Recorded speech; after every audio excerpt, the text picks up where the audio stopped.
My name is Dana, and I'm a follower of Jesus Christ. I came to the Lord in 2011. My husband and I were,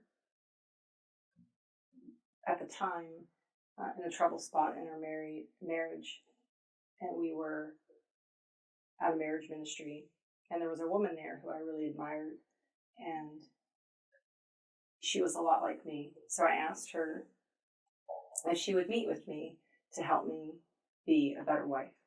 So we went to Bob Evans one Saturday, and we sat down and talked about some things, and she led me to the Lord. And I realized later that that's what I needed to be a better wife, was to be a follower of Christ. That was December 17th of 2011. And then 2 days later, my husband came home and said that he wanted a divorce. So I was really confused and not really sure, and spent the next part of 2012, that was 2011, so then into 2012, just seeking the Lord and going after him and asking a lot of questions. And he showed up in just amazing ways. But yeah, I was in a fight for my marriage, and the Lord just came in and showed me how much he loved me. I am pro-life, but all life. You know, from the womb all the way to the grave. I would say that I'm pro-life because I'm pro God. And I believe God, it says that Jesus is the way, the truth, and the life. So being a follower of Christ automatically makes me pro-life. I was in grad school, and in my first year of grad school, I found out I was pregnant. And when I told my husband, he just wasn't sure about that. He said that he wasn't ready to be a father, he wasn't ready to be a parent, and I was wanting to finish grad school. So we made the decision to abort our child. So I've had one abortion. So when I was in grad school, I wanted to finish grad school.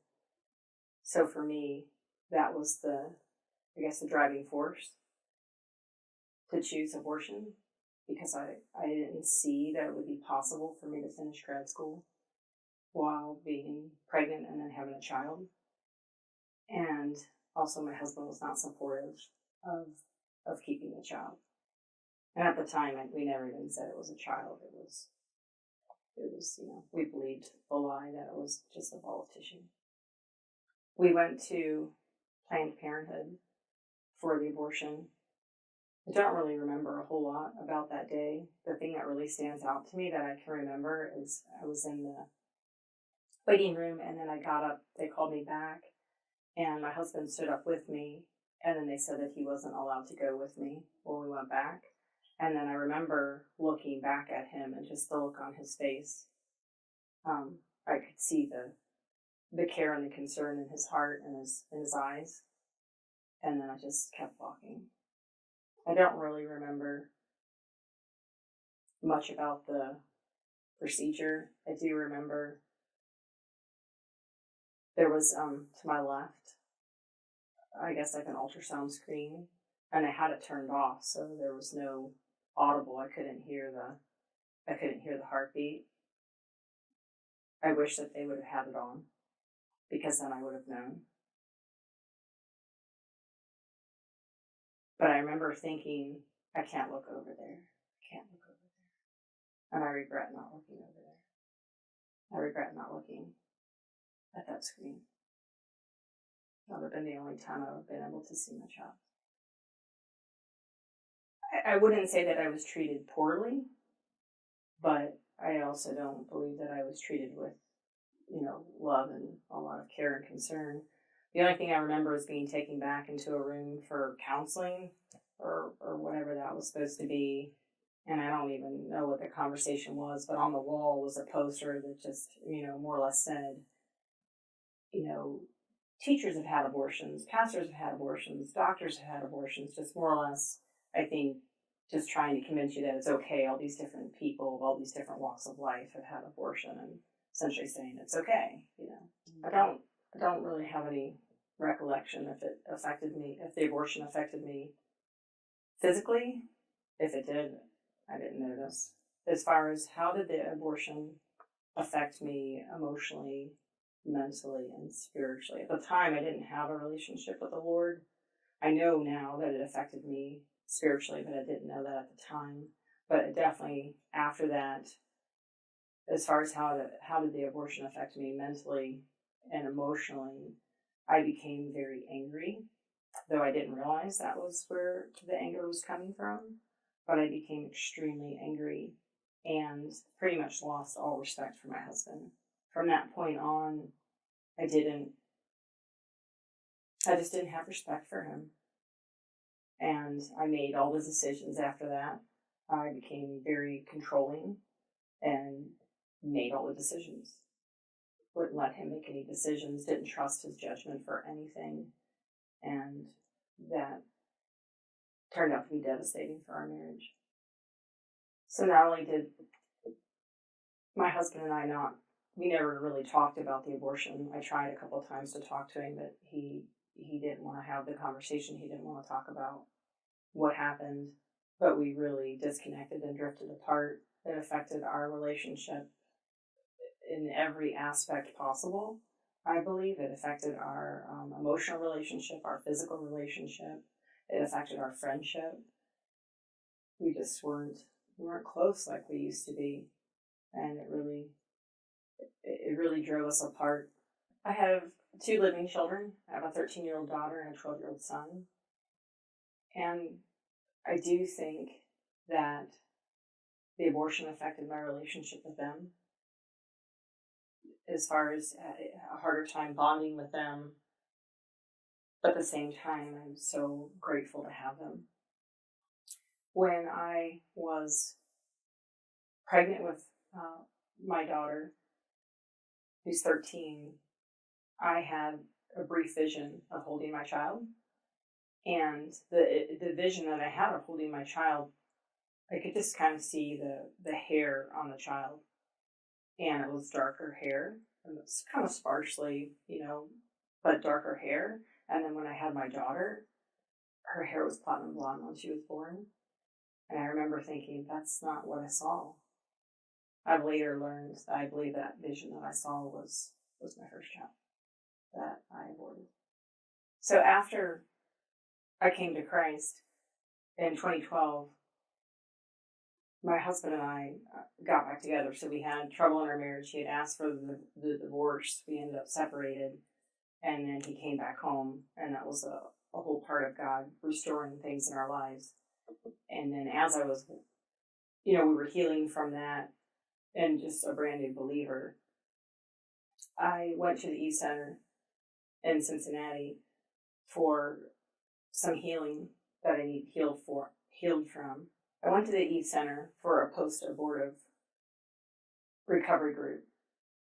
And in that group, we went through the group, and at the end of that group, they ask you to pray and ask God if you had a boy or a girl. And I prayed and felt like the Lord showed me that I had a son. And a year prior, the Lord had given me the name David. Didn't realize what that was for, and then I realized it was for my son. I wanted confirmation from that, so I'd asked the Lord to show my husband, which was, my child's father, what was the name of our child. It sensed that it was a boy and what was the name. And my husband told me that he just kept hearing the name Ryan. And so I was a little confused because I was like, Lord, I was hoping that would be confirmation that I had it right. But when you look up the meaning of the name David and the meaning of Ryan, David is beloved and ruler, and Ryan is also beloved but little ruler. And so I felt like that was the confirmation that I needed, that my son's name actually was David Ryan, because the namings were the same. I stayed at the Eve Center and became a volunteer, and then 2 years later went through the post-abortive recovery group again, but this time as a leader.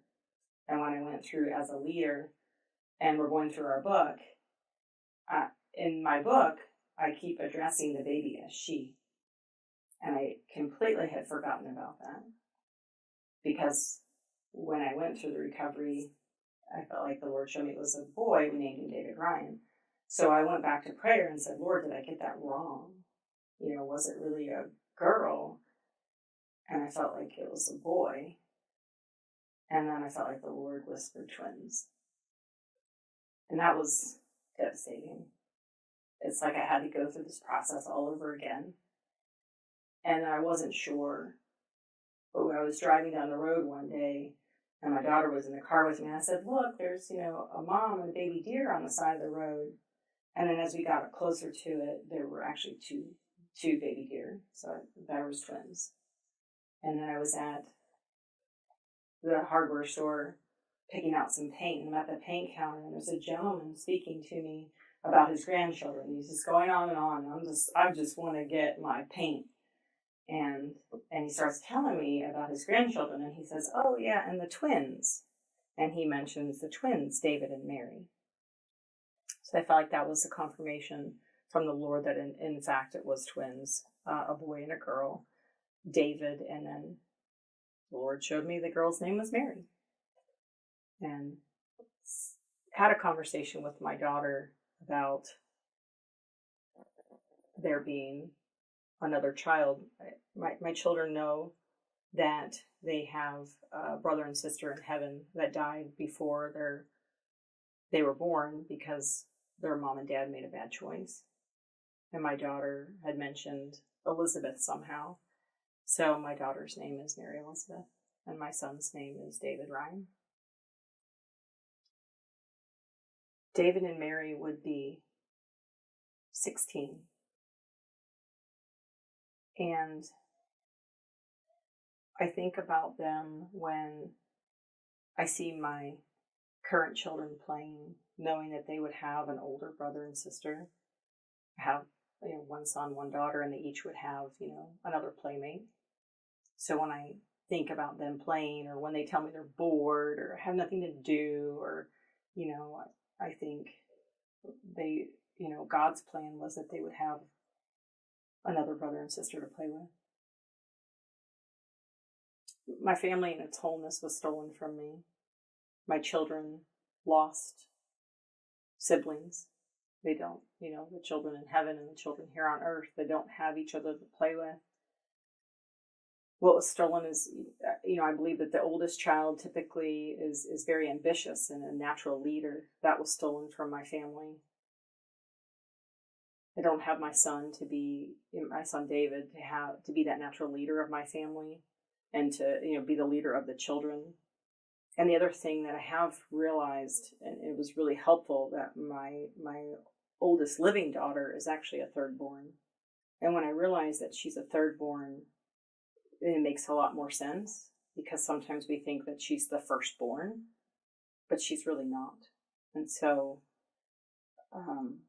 not to put that pressure on her to understand that she's not a firstborn, she is actually a thirdborn, just that her two older siblings are gone.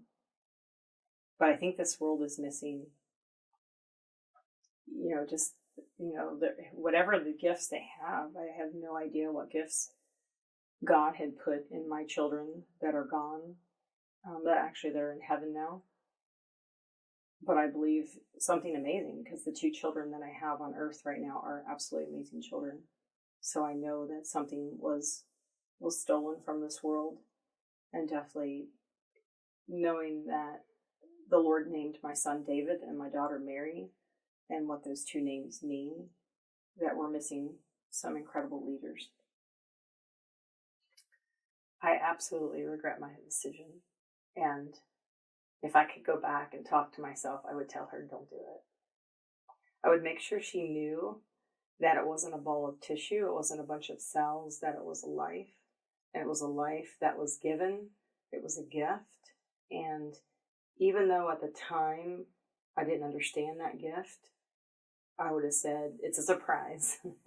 And, open that gift. Don't be afraid to open that gift. I chose not to pick that gift of my child, and instead I ended up pursuing the education. It was a master's degree, because that's what I thought I wanted. And if I could go back, I would definitely choose the gift of my child. And if that meant dropping out of school, then that meant dropping out of school. But at the same time, I know, I believe that the program I was in would have supported me through that, and I would have ended up with both. I would have ended up with the degree and my child, and then my life would have been, actually children, my life would have been way more full. So if anyone is in college and you're considering, wow, I don't know how I'm going to finish school and have this child, I just want to tell you that you can have both. You can do both. There are people out there that will help you. I'm one of them. Heck, I'll give you my phone number. Call me. Um, I live in a college town, and I know that there are plenty of resources that people would help you do both. There are resources for you as a single mom, if that's the road you got to go. Anything that you need will be given to you. So don't think that you have to choose between school or having a child. It is definitely possible to do both. And I would do both if I could go back and do it again. The other thing that I'll say about not receiving the gift of my child while I was in grad school is I've realized that when I was in school, and maybe it was because of the abortion, maybe it was because just how I was anyway. When I was in school, I was really focused on my grades, and I think that's part of the reason why I chose the abortion, because I wanted really good grades and felt like I needed to take that time to study. And essentially it was an idol for me. And later, when I had my first daughter, who I have, being a mom was an idol to me, and I spent so much time and effort, trying to be the perfect mom and trying to be the best mom. And when I look at it now, on retrospect, God's plan was better than my plan, because if I would have had my child during grad school, I would have had a lot on my plate and would have had to balance school and being a new mom. And I think it would have been hard for both of them to be an idol. I think God purposely gives us more than we can handle so that we have to lean on Him. And so when we have only this little bit that we can handle on our own, those things can become idols. And by God's grace, He gave me more than I could handle, but I chose to say, no, this is what I can handle. And that's what I'm only going to take what I can handle. So if you find yourself in a situation, maybe you are in college and pregnant, or whatever situation in your life, and you feel like, I cannot handle this, then I would say, yes, you're right, you can't. But I know this great big God who can.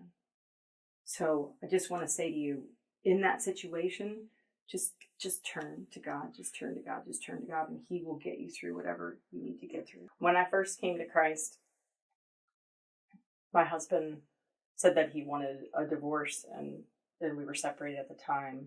So I was at home with my two small children, brand new believer. I found myself up at night in the kitchen, doing the dishes and trying to keep the house clean. And that's when I would have time with the Lord. One of the very first things I felt like He wanted from me was confession for the abortion. And I hadn't thought about it in years. To be honest with you, didn't even realize that it was a problem in my life and that it had affected me deeply. But I confessed. Just, me and him, I confessed to the Lord and repented for that abortion.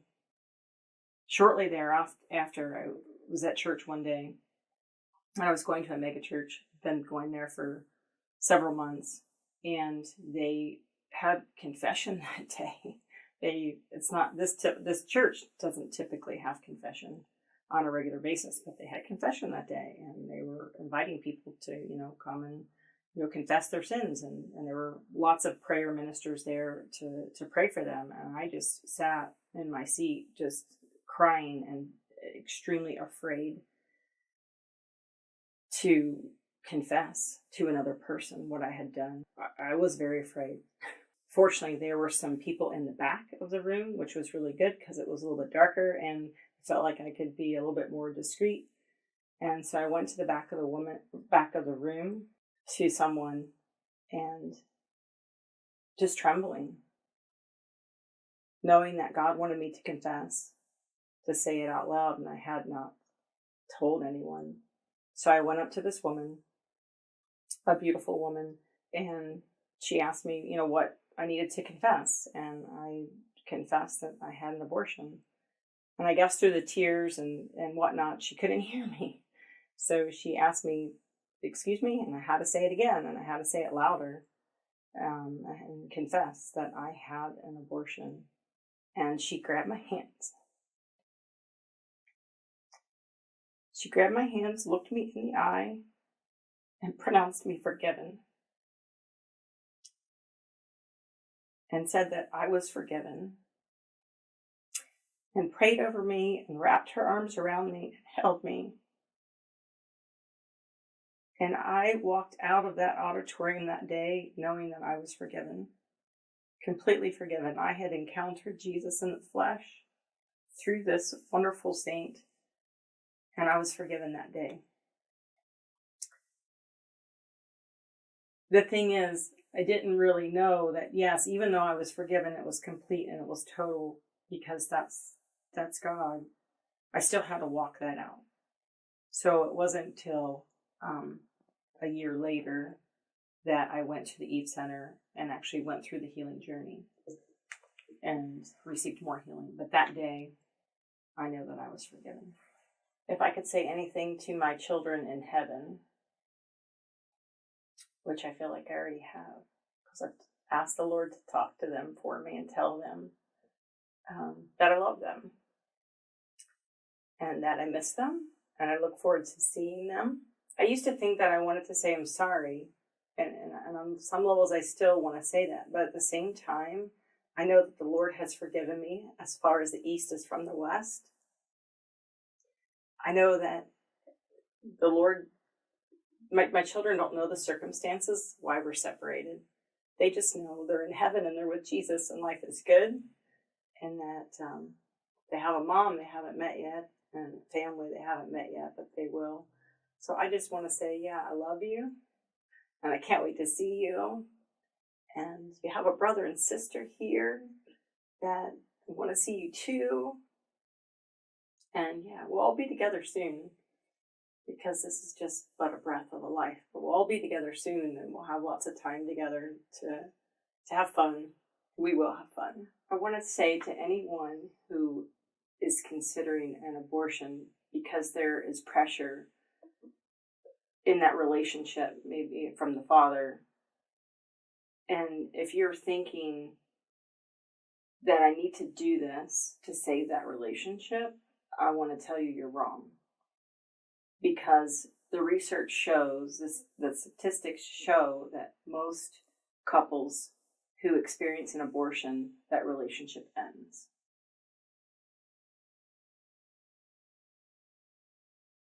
So having an abortion will not save that relationship.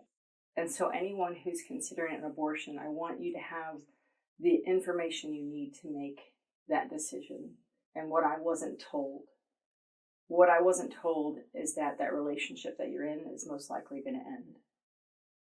What I wasn't told is that there are resources out there to help you, and that there are options to abortion. There is adoption, or you can keep that child. I was never given that information. I also want you to know that any relationship your relationships that you have with your current children or future children will likely be strained because of that abortion until it's healed. I also want you to know the information that